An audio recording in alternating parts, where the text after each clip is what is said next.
সময় এখন বর্ষাকাল। আষাঢ়ের অঝোর ধারায় ভিজছে গ্রাম থেকে নগর। বরিষ্ঠ ধারা কখনো স্বস্তির, আবার কখনো নামছে দুর্ভোগ হয়ে। বিশেষ করে নগর জীবনে বৃষ্টি যতটা আশীর্বাদ, ঠিক ততটাই যেন অভিশাপ।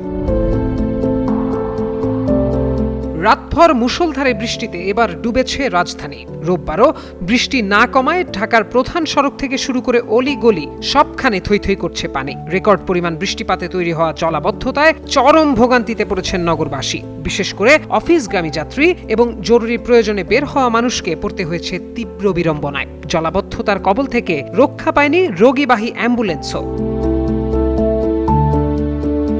সরেজমিনে রাজধানীর বিভিন্ন এলাকা ঘুরে দেখা গেছে সকাল 6:30টার মধ্যেই গ্রিন রোড, তেজতুরি বাজার, পান্থপথ, বসুন্ধরা আবাসিক এলাকা, মণিপুর, ধানমন্ডি 27 ও 32 নম্বর এলাকা, মোহাম্মদপুর, কালশী, মৌচাক, মালিবাগ, মতিঝিল সহ বিভিন্ন সড়ক তলিয়ে গেছে পানির নিচে। ঢাকা নিউ মার্কেটে উঠেছে কোমর সমান পানি। জলাবদ্ধতার চাপে হাতিরঝিল আর গুলশান 1-এর সংযোগ সড়ক ভেঙে গেছে। প্রধান সড়ক ও ভেতরের রাস্তাগুলোতে কোথাও গোড়ালি, আবার কোথাও হাঁটু পানি জমে থাকায় যানবাহন চলাচলে যার পর নেই ভোগান্তি পোহাতে হচ্ছে।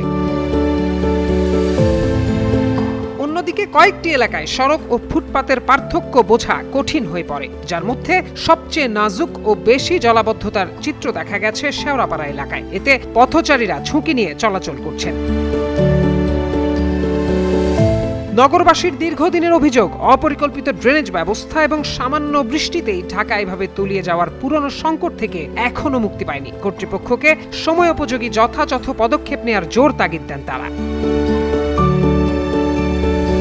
আবহাওয়া অধিদপ্তরের তথ্য অনুযায়ী শনিবার দিবাগত রাত 12টা থেকে রোববার সকাল 6টা পর্যন্ত মাত্র 6 ঘন্টায় রাজধানীতে 76 মিলিমিটার বৃষ্টিপাত রেকর্ড করা হয়েছে।